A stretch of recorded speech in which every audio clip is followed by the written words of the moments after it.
নামাজ পড়া যেরকম কিছু কিছু সময় নিষেধ আছে, স্ত্রী সহবাসের জন্য এরকম কোনো নিষিদ্ধ সময় আছে কিনা। স্বামী মারা যাওয়ার পর আরেকজনের সাথে বিবাহ বন্ধনে আবদ্ধ হয়েছি। প্রথম সংসারে আমার সন্তান আছে, দ্বিতীয় সংসারেও সন্তান আছে।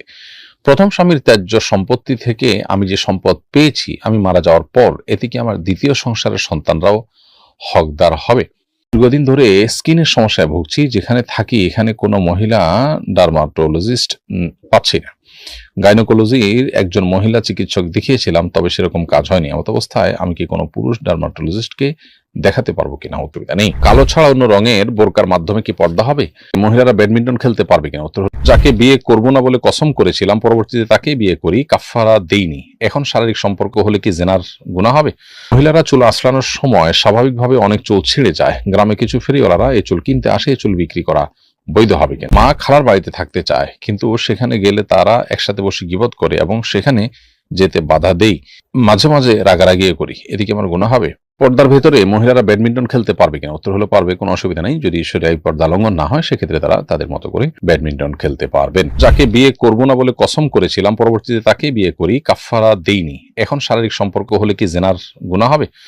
উত্তর হলো, বিয়ে করবেন না বলে কসম করার পর যদি বিয়ে করে ফেলেন তাহলে কসম ভঙ্গ হয়েছে, আর কসম ভঙ্গ হলে কাফারা দিতে হয়। কাফারা হলো 10 জন মিসকিনকে খাবার দেওয়া কিংবা 3টি রোজা রাখা। এই দুটির যে কোনোটি করলে ইনশাআল্লাহ আপনার কসমের কাফারা আদায় হয়ে যাবে। যদি সেটি আপনি করেন তাহলে সেক্ষেত্রে আপনার যে কসম ছিল সেটা উঠে গেল, প্রত্যাহার হয়ে গেল, এবং শারীরিক সম্পর্ক করা এটা কোনো অবস্থাতেই জেনা বলে বিবেচিত হবে না। এমনকি কাফারা যদি আদায় নাও করেন তারপরে এটা জেনা হিসাবে বিবেচিত হবে না। তবে কাফারা দেওয়াটা আপনার জন্য ওয়াজিব হবে, না দিলে আপনি গুনাহগার হবেন, কারণ আপনি কসম ভঙ্গ করেছেন। বিধায় কাফারা দেওয়াটাই হলো আপনার এখন মূল করণীয় কাজ। মহিলারা চুল আঁচড়ানোর সময় স্বাভাবিকভাবে অনেক চুল ছিঁড়ে যায়। গ্রামে কিছু ফেরিওয়ালারা এই চুল কিনতে আসে, এই চুল বিক্রি করা বৈধ হবে কিনা? উত্তর হলো, আল্লাহ রাব্বুল আলামিন কোরআনে কারিমে বলেছেন, ওয়ালাকাদ কাররামনা বানি আদম, আমি আদম সন্তানকে বা মানুষকে সম্মানিত করেছি। অতএব মানবদেহের প্রত্যেকটা অঙ্গ আল্লাহ তাআলার কাছে সম্মানিত এবং মর্যাদার বিষয়। মানবদেহের কোনো অংশ বিক্রি করা সম্পূর্ণ নাজায়েজ এবং গুনাহের কথা। এই জন্য এই ব্যবসা যতই জমজমাট হোক, যতই লোভনীয় হোক, চুল বিক্রি করা কোনো অবস্থাতে জায়েজ হবে না। মা খালার বাড়িতে থাকতে চায়, কিন্তু সেখানে গেলে তারা একসাথে বসে গিবত করে এবং সেখানে যেতে বাধা দেই, মাঝে মাঝে রাগারাগিয়ে করি, এদিকে আমার গুনাহ হবে?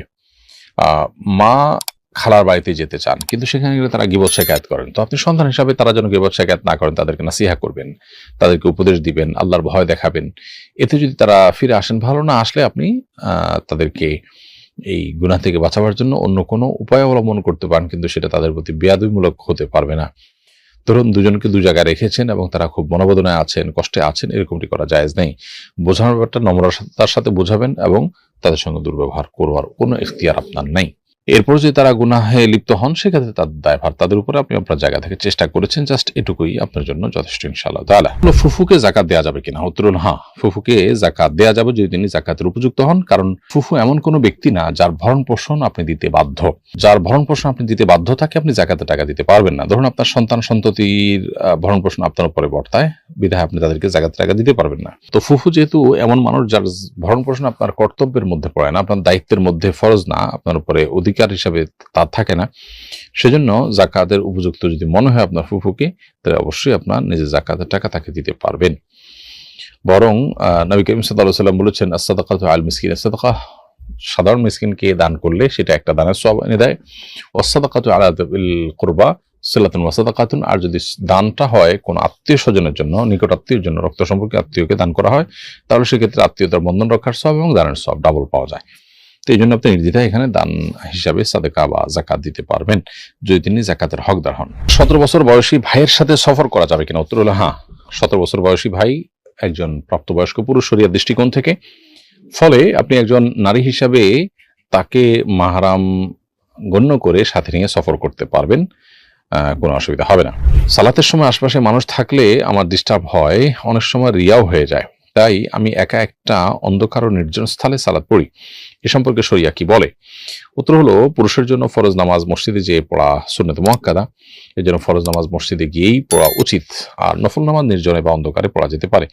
আপনার রিয়া হয়ে যেতে পারে, এই চিন্তা থেকে আপনি ফরজ নামাজ যদি মসজিদে গিয়ে না পড়েন তাহলে আপনি গুনাহগার হবেন, রিয়া হইলেও হবে, তারপর আপনাকে মসজিদে গিয়ে নামাজ আদায় করতে হবে। ফরজ নামাজ, ফরজ দান এগুলো প্রকাশ্যেই করতে হয়, যেমন জাকাত, নামাজ, এগুলো প্রকাশ্যে করতে হয়। আর যেগুলো ফরজ না নফল সেগুলো বরং গোপনে করাটা উত্তম। আমার স্বামী মারা যাওয়ার পর আরেকজনের সাথে বিবাহ বন্ধনে আবদ্ধ হয়েছি। প্রথম সংসারে আমার সন্তান আছে, দ্বিতীয় সংসারেও সন্তান আছে।